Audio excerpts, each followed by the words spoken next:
ನಮಸ್ಕಾರ ವೀಕ್ಷಕರೇ, ಶ್ರೀಗರಿ ವಾರ್ತೆಗರಿಗೆ ಸ್ವಾಗತ.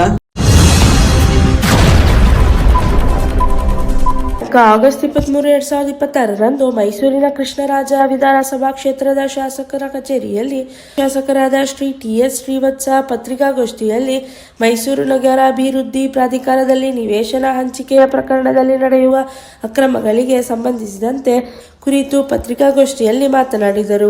ಈ ಸಂದರ್ಭದಲ್ಲಿ ವಕ್ತಾರರಾದ ಶ್ರೀ ಎಂ.ಎ. ಮೋಹನ್, ಕುಂಬಹಳ್ಳಿ ಸುಬ್ಬಣ್ಣ, ಮಾಜಿ ಮೇಯರ್ ಶಿವಕುಮಾರ್, ಗೋಪಾಲ್ ರಾಜರಸ್, ಮಹೇಶ್ ರಾಜರಸ್, ಬಿಜೆಪಿ ಮುಖಂಡರು ಹಾಗೂ ಕಾರ್ಯಕರ್ತರುಗಳು ಉಪಸ್ಥಿತರಿದ್ದರು. ಭಾನುವಾರ ಆದ್ರೂ ಒಂದು ಪತ್ರಿಕಾಗೋಷ್ಠಿಯನ್ನು ನಡೆಸಬೇಕು ಅಂತ ಹೇಳಿ ತೀರ್ಮಾನ ಮಾಡಿ ನಿನ್ನೆ ತಮ್ಮೆಲ್ಲರಿಗೂ ಆಹ್ವಾನವನ್ನು ಕೊಟ್ಟು ಇವತ್ತು ಬೆಳಗ್ಗೆನೆ ತಾವೆಲ್ಲರೂ ಬಂದಿದ್ದೀರಿ. ಬಂಧುಗಳೇ, ನಿಮ್ಮೆಲ್ಲರಿಗೂ ಮತ್ತೊಮ್ಮೆ ನಮಸ್ಕಾರವನ್ನು ಹೇಳ್ತಾ, ಈ ಒಂದು ಪತ್ರಿಕಾಗೋಷ್ಠಿಯಲ್ಲಿ ನಮ್ಮ ಜಿಲ್ಲಾಧ್ಯಕ್ಷರ ಜೊತೆಗೆ ನನ್ನ ಮಂಡಲದ ಅಧ್ಯಕ್ಷರು ಮತ್ತು ಎಲ್ಲ ಪ್ರಮುಖರು ವೇದಿಕೆಯಲ್ಲಿದ್ದಾರೆ. ಬಂಧುಗಳೇ, ಈಗ ಕಳೆದ 4-5 ದಿವಸದಿಂದ ಏನು ಮೂಡಾದ 50-50 ಅನುಪಾತದ ಆದೇಶವನ್ನು ರದ್ದು ಮಾಡಿದ್ದೀನಿ ಅಂತ ಹೇಳಿರುವಂಥ ಆದೇಶದ ಪ್ರತಿ ಮತ್ತು ಅದಕ್ಕೆ ಸಂಬಂಧಪಟ್ಟಂಗೆ ಸನ್ಮಾನ್ಯ ನಗರಾಭಿವೃದ್ಧಿ ಸಚಿವರು ನಮ್ಮವರಾದಂಥ ಯತೀಂದ್ರ ಸಿದ್ದರಾಮಯ್ಯನವರ ಹೇಳಿಕೆಯನ್ನು ಒಂದಷ್ಟು ಸ್ಪಷ್ಟೀಕರಣ ಬಯಸಿ ಇವತ್ತು ಈ ಪತ್ರಿಕಾಗೋಷ್ಠಿಯನ್ನು ನಡೆಸ್ತಾ ಇದ್ದೀನಿ. ಬಂಧುಗಳ, ಪ್ರಾರಂಭದಲ್ಲಿ ತಮ್ಮೆಲ್ಲರಿಗೂ ನನ್ನ ಕೃತಜ್ಞತೆಯನ್ನು, ಧನ್ಯವಾದವನ್ನು ಅರ್ಪಿಸೋಕ್ಕೆ ಬಯಸ್ತೀನಿ.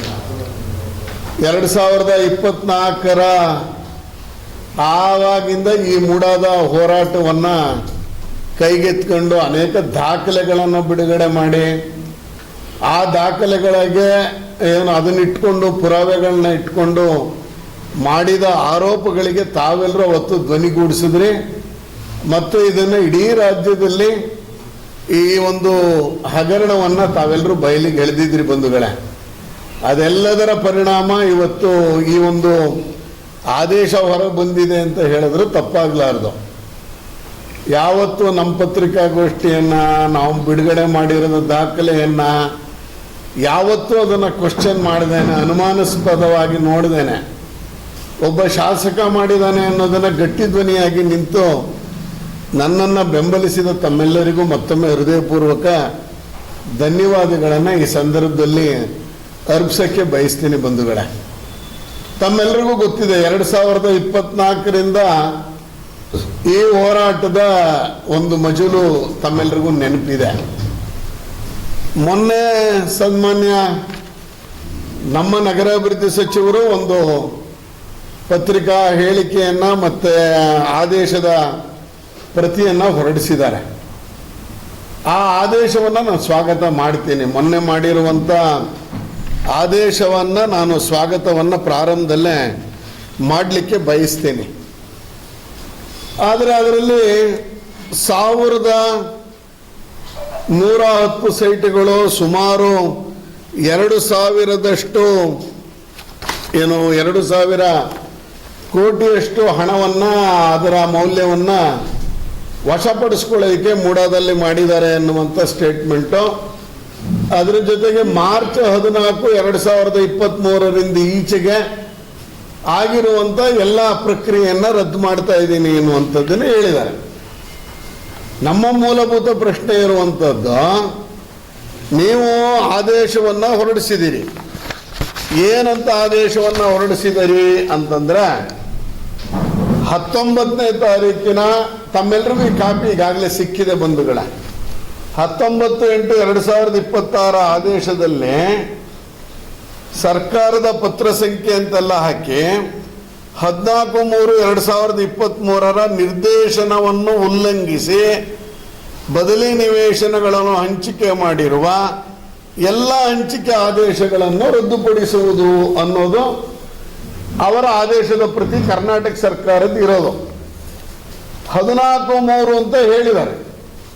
14/3 ನಿರ್ದೇಶನ ಅಂತ ಏನದು? 14/3 ನಿರ್ದೇಶನ 14/3 ಒಂದು ಆದೇಶ ನಿರ್ದೇಶನವನ್ನು ಕೊಟ್ಟಿದ್ದಾರೆ. ಈ 14/3 ನಿರ್ದೇಶನದಲ್ಲಿ ಏನು ಹೇಳ್ತಾರೆ ಅಂದರೆ, ಆಗಿನ ಸತೀಶ್ ಕಬಾಡಿ ಅನ್ನುವಂಥ ಸರ್ಕಾರದ ಅಧೀನ ಕಾರ್ಯದರ್ಶಿ ಪತ್ರವನ್ನು ಬರೀತಾರೆ. ಆ ಪತ್ರದಲ್ಲಿ ಹೇಳ್ತಾರೆ, ಮೇಲ್ಕಂಡ ನಗರಾಭಿವೃದ್ಧಿ ಆಯುಕ್ತರಿಗೆ ಬರೀತಾ ಮೇಲ್ಕಂಡ ವಿಷಯಕ್ಕೆ ಸಂಬಂಧಿಸಿದಂತೆ ಮೈಸೂರು ನಗರಾಭಿವೃದ್ಧಿ ಪ್ರಾಧಿಕಾರವು ದಿನಾಂಕ 10/5/2019, 20/5/2019, 14/9/2020, 6/11/2020, 27/8/2021, 22/6/2022 ಇಷ್ಟು ದಿನಾಂಕಗಳನ್ನು ನಮೂದಿಸಿ ಬದಲಿ ನಿವೇಶನಗಳನ್ನು ಮಂಜೂರು ಮಾಡಲು ಪ್ರಾಧಿಕಾರವು ತೀರ್ಮಾನಿಸಿರುತ್ತದೆ. ಹಾಗೂ ಪ್ರಾಧಿಕಾರದ ಸದರಿ ಸಭೆಗಳಲ್ಲಿ ಮಾತ್ರವಲ್ಲದೆ ಹೆಚ್ಚಿನ ಎಲ್ಲ ಸಭೆಗಳಲ್ಲೂ ಇದೇ ರೀತಿ ನಿರ್ಣಯಗಳನ್ನು ಕೈಗೊಂಡಿರುವುದು ಸರ್ಕಾರದ ಗಮನಕ್ಕೆ ಬಂದಿರುತ್ತದೆ. ಅದ್ರಲ್ಲಿ ಮುಂದುವರಿತಾ ಅವ್ರು ಹೇಳ್ತಾರೆ, ನೀವು ಮೇಲ್ಕಂಡ ನಿಯಮ ಅವಕಾಶಗಳನ್ನು ಉಲ್ಲಂಘಿಸಿ ಬದಲಿ ನಿವೇಶನ ಮಂಜೂರು ಮಾಡುವ ಬಗ್ಗೆ ಕ್ರಮ ವಹಿಸಿರುವುದು ಕಂಡು ಬಂದಿರುತ್ತದೆ ಅಂತ ಹೇಳ್ತಾ ಇದರಲ್ಲಿ ಇನ್ನೊಂದು ಹೇಳ್ತಾರೆ, ನೀವು ಏನೂ ಬೇರೆ ವಿಷಯ ಮಾಡಿಲ್ಲ, ಬೆಲೆ ಬಾಳುವ ಆಸ್ತಿಗಳನ್ನು ಹಂಚಿಕೆ ಮಾಡುತ್ತಿರುವುದು ಮತ್ತು 50-50 ಅನುಪಾತವನ್ನು ಅನುಸರಿಸುವುದು ಕಂಡು ಬಂದಿದ್ದು ಯಾವ ನಿಯಮಗಳಡಿ ಕ್ರಮ ಕೈಗೊಳ್ಳಲಾಗಿದೆ ಎಂಬ ವಿವರಗಳನ್ನು ಟಿಪ್ಪಣಿಗಳಲ್ಲಿ ಉಲ್ಲೇಖಿಸಿಲ್ಲ. ತುಂಡು ಭೂಮಿ ಹಂಚಿಕೆ ಭೂ ಪರಿಹಾರವಾಗಿ ಬದಲಿ ಜಾಗ ನೀಡಿರುವ ಪ್ರಕರಣಗಳಲ್ಲಿ ಕಾಯ್ದೆ ಮತ್ತು ನಿಯಮಗಳಿಗೆ ಉಲ್ಲಂಘನೆ ಆಗಿದೆ ಅಂತ 14/3 ಬರೆದಿರೋದು.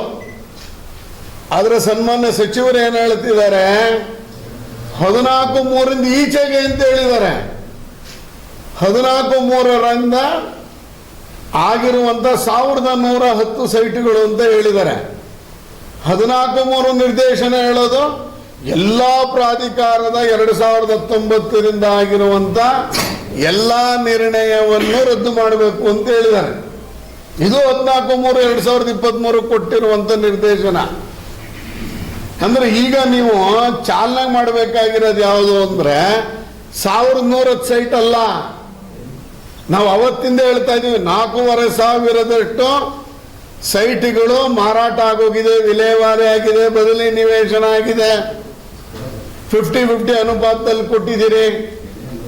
ಅಂದ್ರೆ 2019 ಆಗಿರುವಂತ ಎಲ್ಲ ಪ್ರಕರಣಗಳು ರದ್ದು ಆಗಬೇಕು. ಇದು ಸರ್ಕಾರದ ಆದೇಶ. ಇದು 2019 ಡೇಟ್ ಕೊಟ್ಟಿದ್ದಾರೆ ನೋಡಿ. 10/5/2019 ಒಂದು ಮೀಟಿಂಗ್ ಮಾಡ್ತಾರೆ, 20/5/2019 ಮೀಟಿಂಗ್ ಮಾಡ್ತಾರೆ. 10 ದಿವಸ ಗ್ಯಾಪ್ದಲ್ಲಿ 2-3 ಮೀಟಿಂಗ್ ನಡೆದಿದೆ ಅಂತ ಸರ್ಕಾರದ ಆದೇಶ ಬಂದಿದೆ. ಅಂದ್ರೆ ಇದರಲ್ಲಿ ಏನು ಯತೀಂದ್ರ ಸಿದ್ದರಾಮಯ್ಯನವರು ಮೊನ್ನೆ ಹೇಳಿದಂತ ಮಾಧ್ಯಮಗಳಿಗೆ ಬಿಡುಗಡೆ ಮಾಡಿರುವಂತ ಹೇಳಿಕೆಯನ್ನ ಕ್ವಶನ್ ಮಾಡ್ತಾ ಇದ್ದೀನಿ ನಾನು. ಎಲ್ಲಿದೆ 14/3/2023 ನಂತರ 1110 ಸೈಟ್ ಆಯ್ತು. ಆ 1110 ಸೈಟ್ ಯಾಕೆ ಬಿಡುಗಡೆ ಮಾಡಿಲ್ಲ ಹಂಗಾರೆ ಇವತ್ತಿನವ್ರಿಗೆ? ಯಾಕೆ ಅದು ಯಾವ್ದು ಅಂತ ಹೇಳಿಲ್ಲ? ಇವತ್ತು ಯಾವುದೋ ಪೇಪರ್ ಅಲ್ಲಿ ನೋಡಿದೆ, ಬೆಳಗಿನ ಪೇಪರ್ ಅಲ್ಲಿ ನಗರದ ನಮ್ದು MDA ಆಯುಕ್ತರು ಹೇಳಿದ್ದಾರೆ ಕಟ್ಟುನಿಟ್ಟಿನ ಆದೇಶ. ಏನ್ ಕಟ್ಟುನಿಟ್ಟಿನ ಮಾಡುತ್ತೀರಿ? ನಿಮಗೆ ಯಾವ ಸೈಟು ಅಂತಾನೆ ಬಂದಿಲ್ವಲ್ಲ, ಈಗ ಹೆಂಗ್ ನೀವು ಕಟ್ಟುನಿಟ್ಟಿನ ಆದೇಶವನ್ನ ಕೊಟ್ಬಿಟ್ಟಿದ್ದೀರಾ ಹಂಗಾರೆ ಈಗಲೇನೆ? ಅಂದ್ರೆ ನೀವು ಈ 1110 ಸೈಟ್ಗಳನ್ನ ಯಾಕೆ ಬಿಡುಗಡೆ ಮಾಡೋದಕ್ಕೆ 4 ದಿವಸ ತಗೊಂಡಿದ್ದೀರಿ? ಇದರಲ್ಲಿ ಏನು ವ್ಯವಹಾರ ನಡೆದಿದೆಯಾ? 1110 ಸೈಟ್ ಯಾಕೆ ಹಂಗಾರೆ ಈಚೆ ಬಿಡ್ಲಿಲ್ಲ? ಇದು ಮೊದಲನೇದು. ಎರಡನೇದು, ಯಾಕೆ ನಿಮಗೆ 2023 ಮಾರ್ಚ್ ನಂತರ ಅಂತ ಧಾವಂತ ಹೇಳಿಕೆಯಲ್ಲಿ ಯಾಕೆ ನೀವು ನಟೇಶನ್ನ ಯಾಕೆ ಉಳಿಸುವಂತ ಪ್ರಯತ್ನನ, ದಿನೇಶ್ ಕುಮಾರ್ನ ಉಳಿಸುವಂತ ಪ್ರಯತ್ನನ ನೀವು ಮಾಡೋದಾದ್ರೆ 2019 ಮಾಡಬೇಕಾಗಿತ್ತಲ್ಲ. ನಟೇಶನ್ ಮೇಲೆ ಕೇಸ್ ಆಯ್ತು, ಈ ದಿನೇಶ್ ಕುಮಾರ್ ಮೇಲೆ ಕೇಸ್ ಆಯ್ತು. ಯಾಕೆ ನಟೇಶ್ ಮೇಲೆ ಇವತ್ತಿನವರೆಗೂ ಮಾಡಿಲ್ಲ? ಯಾಕೆ ನಟೇಶಿಗೆ ಪ್ರಮೋಷನ್ ಕೊಟ್ರೆ? ಇದು ದ್ವಿಮುಖ ನೀತಿ ಅಲ್ವೇನೋ ನಿಮ್ದು? ಆಯ್ತು. ಇನ್ನೂ ಒಂದು ಹೆಜ್ಜೆ ಮುಂದೆ ಹೋಗೋಣ. ನಾನು ನಿಮಗೆ ಆಮೇಲಿಂದ ಈ ವಿಷಯಕ್ಕೆ ನಾನು ಚೂರು ವಿಸ್ತಾರಕ್ಕೆ ಬರ್ತೀನಿ. ಪಾರ್ವತಮ್ಮನವರು ಸನ್ಮಾನ್ಯ ಮಾಜಿ ಮುಖ್ಯಮಂತ್ರಿಗಳ ಪತ್ನಿಗೆ ಕೊಟ್ಟಂತ 14 ಸೈಟಿನ ವಿಷಯದಲ್ಲಿ ಆ 14 ಸೈಟನ್ನು ಕೊಟ್ಬಿಟ್ರಿ ನೀವು ಮೂಡಾಗೆ ಅಂತ ಹೇಳ್ಕೊಂಡ್ರಿ. ನಿಮ್ಮನ್ನ ಅವ್ರು ಯಾರೋ ಏಮಾರಿಸಿದ್ರು, ಅದಕ್ಕೋಸ್ಕರ ವಾಪಸ್ ಕೊಡ್ತಾ ಇದ್ದೀವಿ ಅಂತ ಹೇಳಿದ್ರಿ. ಹಾಗಾದ್ರೆ ನಿಮ್ಮನ್ನು ದಿಕ್ ತಪ್ಪಿಸಿದ್ರಲ್ಲ, ಆ ಅಧಿಕಾರಿಗಳ ಮೇಲೆ ಯಾಕೆ ಕ್ರಮ ಆಗಿಲ್ಲ ಇವತ್ತವರೆಗೆ? ನಿಮ್ಮನ್ನ ಇಡೀ ದೇಶದಲ್ಲಿ ಸಿದ್ದರಾಮಯ್ಯನವ್ರ ಪತ್ನಿ ಅವರು 14 ಸೈಟ್ ಪಡ್ಕೊಂಡ್ರು ಅಂತ ನನ್ನನ್ನೂ ಸೇರಿದಂಗೆ ಎಲ್ಲರೂ ಪಾದಯಾತ್ರೆ ಮಾಡ್ಕೊಂಡು ಬಂದ್ವಲ್ಲ ರಾಜ್ಯದ ಬಿಜೆಪಿ ಅಧ್ಯಕ್ಷರ ನೇತೃತ್ವದಲ್ಲಿ. ಅವ್ರನ್ನ ಯಾಕೆ ಇನ್ನೂ ಉಳಿಸ್ಕೊಂಡಿದ್ದೀರಾ ನೀವು? ಯಾಕೆ ಅವ್ರ ಮೇಲೆ ಕ್ರಮ ಮಾಡ್ತಿಲ್ಲ? ನಿಮ್ಮ ತಾಯಿಯವರ ಮೇಲೇನೆ ಆರೋಪ ಬಂದಾಗ ನೀವೇ ತಗೊಂಡೋಗಿ ಮೂಡ ಕಮಿಷನರ್ಗೆ ಲೆಟರ್ ಕೊಟ್ರೆ ವಾಪಸ್ ಕೊಡ್ತಾ ಇದ್ದೀನಿ ಅಂತ. ನಿಮ್ಮ ತಾಯಿಯವರು ಬರಲಿಲ್ಲ ಅವತ್ತು. ಆದ್ರೆ ಆ ಲೆಟರ್ ಕೊಡಕ್ಕೆ ಗೊತ್ತಾಯ್ತಲ್ಲ, ನಿಮ್ಮ ತಾಯಿಯವರಿಗೆ ನಿಮ್ಮ ತಂದೆಯವರಿಗೆ ಮುಜುಗರ ಮಾಡಿದಂಥ ವ್ಯಕ್ತಿಗಳನ್ನ ನೀವೀಗ ರಕ್ಷಣೆ ಮಾಡುವಂಥ ಪ್ರಯತ್ನ ಮಾಡ್ತಾ ಇದ್ದೀರಿ ಅಂತ ನಮಗೆ ಅನುಮಾನ ಹುಡ್ತಾ ಇಲ್ವೇನೋ? ಯಾಕಂಗಾರ ಕ್ರಮ ಆಗಿಲ್ಲ ಇವತ್ತಿನವ್ರಿಗೆ? ಯಾಕೆ ಅವರನ್ನ ಬಿಟ್ಟಿದ್ದೀರಿ? ಹೇಳ್ಬೇಕಲ್ಲ ಇದಕ್ಕೆ. A1 ಸಿದ್ದರಾಮಯ್ಯ ಸಾಹೇಬರಾಗಿದ್ರು ಅವತ್ತು ಲೋಕಾಯುಕ್ತದಲ್ಲಿ, A2 ಪಾರ್ವತಮ್ಮನವರಾಗಿದ್ರು, A3 ಮಲ್ಲಿಕಾರ್ಜುನ ಸ್ವಾಮಿ ಒಂದೇ ಕುಟುಂಬದವರು, 4ನೇದವ್ರನ್ನ ಬಿಡೋಣ ದೇವರಾಜ್ ಅವ್ರನ್ನ. ಆದರೆ A1 ಬಂದು ಮೈಸೂರಿನ ಲೋಕಾಯುಕ್ತ ಕಚೇರಿಯಲ್ಲಿ ವಿಚಾರಣೆಗೆ ಒಳಪಡ್ತಾರೆ. ಸನ್ಮಾನ್ಯ ಮುಖ್ಯಮಂತ್ರಿಗಳು, ರಾಜ್ಯದ ಮುಖ್ಯಮಂತ್ರಿಗಳು ಒಬ್ಬ SP ಎದುರುಗಡೆ ಬಂದು ವಿಚಾರಣೆಗೆ ಒಳಪಡ್ತಾರೆ. ನಂಬರ್ 2 ಯಾರು ಪಾರ್ವತಮ್ಮನವರು ಅಂತ ಇದ್ದಾರೆ ನಿಮ್ಮ ತಾಯಿಯವರು, ಅವರನ್ನು ಇವತ್ತಿನವರೆಗೂ ಎಲ್ಲಿ ವಿಚಾರಣೆ ಮಾಡೋದು ಅಂತ ಲೋಕಾಯುಕ್ತ ಹೇಳಿಲ್ಲ, ಮಾಧ್ಯಮಕ್ಕೂ ಗೊತ್ತಾಗಿಲ್ಲ. ಆಯ್ತಪ್ಪ, ಎಲ್ಲ ವಿಚಾರಣೆ ಮಾಡಿದ್ರೆ ಆಯ್ತು. ಅದೇ ಮಲ್ಲಿಕಾರ್ಜುನ ಸ್ವಾಮಿ ಅಕ್ಯೂಸ್ಡ್ ನಂಬರ್ 3 ರಾತ್ರಿ 8 ಗಂಟೆಗೋ 9 ಗಂಟೆಗೋ 10 ಗಂಟೆಗೋ ಸಮಯ ನೆನಪಿಲ್ಲ ಹೋಗಿ ಲೋಕಾಯುಕ್ತ SP ಭೇಟಿ ಆಗ್ತಾರೆ ಅಂತ ಆರೋಪ ಮಾಡ್ಲಿಲ್ವ ನಾವುಗಳು? ರಾತ್ರಿ ಹೊತ್ತು ಯಾರು SP ಅವ್ರನ್ನ ಭೇಟಿ ಮಾಡಕ್ಕಾಗತ್ತೇನ್ರಿ ಅಂತ ಮಾಡಿದ್ರಿ. ಅದ್ರ ಮೇಲೆ ಇವತ್ತವರೆಗೂ ಕ್ರಮ ಆಗಿಲ್ಲ. ಅಂದ್ರೆ ನಿಮ್ಮ 14 ಸೈಟ್ ಏನಿದೆಯಲ್ಲ ಅದನ್ನ ಸಮರ್ಥನೆ ಮಾಡಿಕೊಂಡ್ರು ಯಾರೋ? ಇದೇ ನಟೇಶ್, ಅವಾಗಿನ ಕಮಿಷನರ್ ಒಂದು ಮಾಧ್ಯಮಕ್ಕೆ ಇಂಟರ್ವ್ಯೂ ಕೊಡ್ತಾರೆ. ಇಂಟರ್ವ್ಯೂ ಕೊಡ್ಬೇಕಾದ್ರೆ ಹೇಳ್ತಾರೆ, ಸಿದ್ದರಾಮಯ್ಯನವರಿಗೆ 14 ಸೈಟ್ಗಳನ್ನು ಪರಿಹಾರವಾಗಿ ಸ್ವೀಕರಿಸಲು ಮನವರಿಕೆ ಮಾಡಿತು ಎಂದು ಮಾಜಿ ಆಯುಕ್ತ DB ನಟೇಶ್ ಹೇಳಿದ್ದಾರೆ. ಜಸ್ಟ್ ಕನ್ನಡ ಆನ್ಲೈನ್ ನ್ಯೂಸ್ ಪೋರ್ಟಲ್ಗೆ ನೀಡಿದ ವಿಶೇಷ ಸಂದರ್ಶನದಲ್ಲಿ ಅಂತ ಅವ್ರು ಹೇಳ್ಕೊಂಡಿದ್ದಾರೆ. ನಾನು ಅವ್ರ ಮನವೊಲಿಸಿದೆ ಅಂತ ನಟೇಶ್ ಹೇಳಿ ಪತ್ರಿಕಾ ಸಂದರ್ಶನ ಕೊಟ್ಟ ಮೇಲೆ ಒಬ್ಬ KS ಆಫೀಸರು ಪತ್ರಿಕಾ ಸಂದರ್ಶನ ಕೊಡ್ಬೋದಾ? ಶಿಸ್ತು ಕ್ರಮ ಆಗಿಲ್ಲ ಅವನ ಮೇಲೆ. ಆದ್ರೆ ಅದೇ ನಟೇಶು ನಿಮ್ಮ ತಾಯಿನ ದಿಕ್ ತಪ್ಪಿಸ್ದೆ ಅಂತ ಹೇಳಿದಾರಲ್ಲ. 60 ವರ್ಷದ ರಾಜಕೀಯ ಜೀವನದಲ್ಲಿ ನಾನು ಕಳಂಕನೇ ಒತ್ಕೊಂಡಿರ್ಲಿಲ್ಲ, ಬಿಜೆಪಿಯವರು ಕಳಂಕಿತರನ್ನಾಗಿ ಮಾಡಿದ್ರು ಅಂತ ಸನ್ಮಾನ್ಯ ಮುಖ್ಯಮಂತ್ರಿಗಳು ಆಗಿದ್ದಂತ ಸಿದ್ದರಾಮಯ್ಯನವರು ನಿಮ್ಮ ತಂದೆಯವರು ಹೇಳಿದ್ರಲ್ಲ. ಅದಕ್ಕೆ ನೀವು ಆ ನಟೇಶನ್ ಅವರಿಗೆ ಶಿಕ್ಷೆ ಪ್ರಮಾಣವನ್ನ ಘೋಷಣೆ ಮಾಡಬೇಕಾಗಿತ್ತಲ್ವಾ? ಸಸ್ಪೆನ್ಷನ್ ಮಾಡಬೇಕಾಗಿತ್ತಲ್ವಾ? ಹಿಡಿದು ಒಳಗಾಕ್ಬೇಕಾಗಿತ್ತಲ್ವಾ?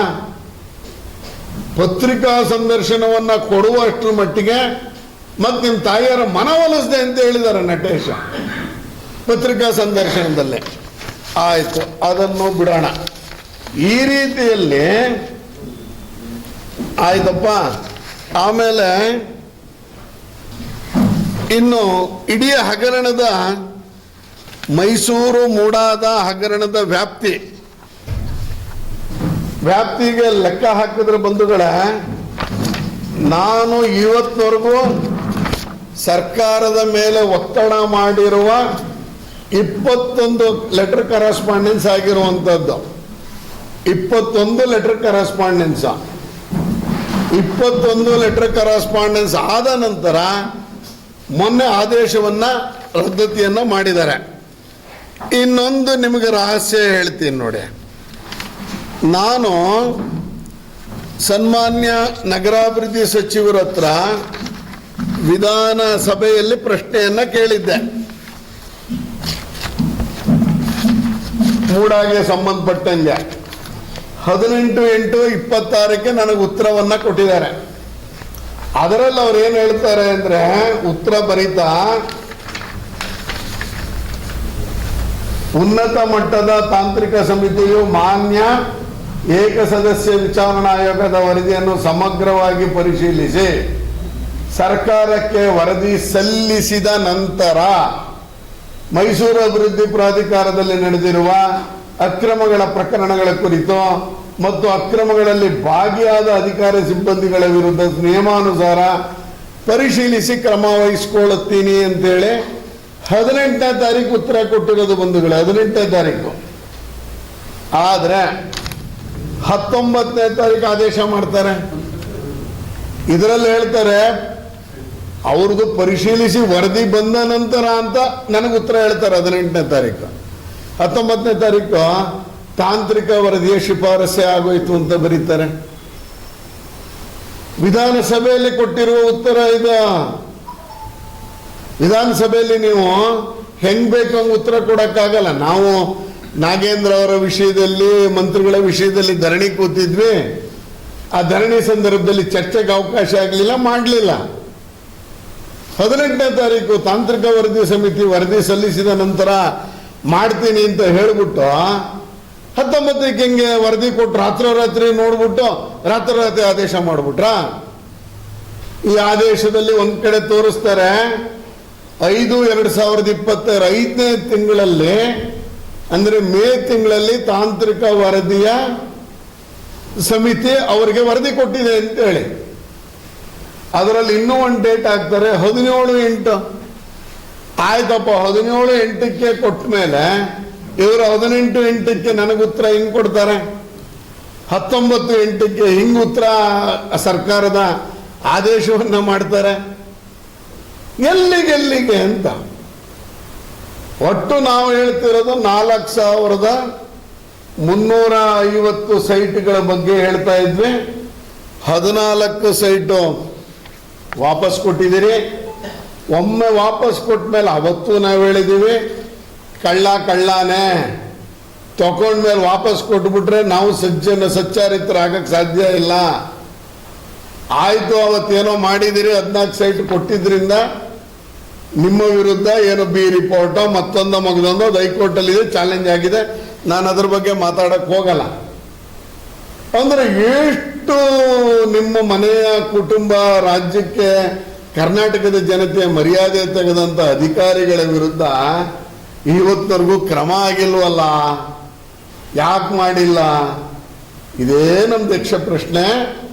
ನೀವು ಈ ಕಾರಣಕ್ಕಾಗಿ ಅಧಿಕಾರಿಗಳು ನಿಮಗೆ ಕೊಟ್ಟಂತ ಏನು ಉಡುಗೊರೆಯ ಕಾರಣಕ್ಕೆ ನೀವು ಅವ್ರನ್ನ ರಕ್ಷಣೆ ಮಾಡ್ತಾ ಇದ್ದೀರಿ. ಈ MDAಗೆ ಸಂಬಂಧಪಟ್ಟಂಗೆ ಒಂದು ಕಟ್ಟುನಿಟ್ಟಿನ ಕ್ರಮ ತಗೋಬೇಕು ಅನ್ನುವಂಥ ಆಗ್ರಹವನ್ನ ಮಾಡ್ತಾ ಇದ್ದೀನಿ. ಬಂಧುಗಳೇ, ನಾನು ಪ್ರಾರಂಭದಲ್ಲಿ 26/6/2024 ಅವತ್ತೊಂದು ಪ್ರಕರಣ 7 ಎಕರೆ 3 ಕುಂಟೆಗೆ ಅವತ್ತು ಮಾಡಿಬಿಟ್ಟಿದ್ದಂಥ ಪ್ರಕರಣ ಅದು. ಅದಕ್ಕೆ ನಾನು ಮೊದಲನೇ ಕಂಪ್ಲೇಂಟ್ ಕೊಟ್ಟಿದ್ದು. ಎರಡನೇದು ಮೈಸೂರಿನ ಗೋಕುಲಂ ಬಡಾವಣೆಗೆ ಅವತ್ತು ಅಕ್ವೈರ್ ಮಾಡ್ಕೊಂಡಿದ್ವಿ 68ರಲ್ಲಿ. ಅದಕ್ಕೆ ಈಗ ಪರಿಹಾರ ಕೊಡ್ತೀನಿ ಎನ್ನುವಂಥ ಕೇಸನ್ನು GT ದಿನೇಶ್ ಕುಮಾರ್ ಅವರು ಮಾಡಿದ ಎರಡನೇ ಪ್ರಕರಣವನ್ನ ಅವತ್ತು ನಾವು ಕೈಗೆತ್ಕೊಂಡಿದ್ದು ಬಂಧುಗಳೇ.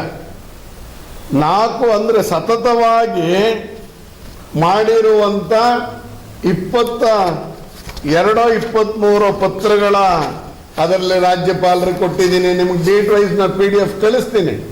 ರಾಜ್ಯಪಾಲರಿಗೆ ದೂರು ಕೊಟ್ಟಿದ್ದೀನಿ, ಕರ್ನಾಟಕ ಹೈಕೋರ್ಟ್ ಮುಖ್ಯ ನ್ಯಾಯಮೂರ್ತಿಗೆ ದೂರು ಕೊಟ್ಟಿದ್ದೀನಿ, ಕರ್ನಾಟಕ ಲೋಕಾಯುಕ್ತಕ್ಕೆ ನಾನೇ ಕಂಪ್ಲೇಂಟು 10 ಜನದ ಮೇಲೆ ಕೇಸ್ ಹಾಕೊಂಡಿದ್ದೀನಿ. ಈ ಸದ್ಯದಲ್ಲೇ ಅದು ವರದಿ ಕೈಗೆ ಬರ್ತಾ ಇದೆ. ಏನು ಯಾವುದು ಸುಮ್ಮನೆ ಬಿಟ್ಟಿಲ್ಲ. ನಾವು ಆರೋಪ ಮಾಡಿ ಓಡೋಗೋ ಕೆಲಸವನ್ನ ಮಾಡಿಲ್ಲ. ತಾರ್ಕಿಕ ಹಂತಕ್ಕೆ ತಗೊಂಡೋಗ್ಬೇಕು ಅನ್ನೋ ಕಾರಣಕ್ಕೇನೆ ನಾನೇ ಖುದ್ದು ಲೋಕಾಯುಕ್ತಕ್ಕೆ ದೂರು ಕೊಟ್ಟಿದ್ದೀನಿ, ನಾನೇ ರಾಜ್ಯಪಾಲರಿಗೆ ಕೊಟ್ಟಿದ್ದೀನಿ, ನಾನೇ ಮುಖ್ಯ ನ್ಯಾಯಮೂರ್ತಿಗಳಿಗೆ ಕೊಟ್ಟಿದ್ದೀನಿ.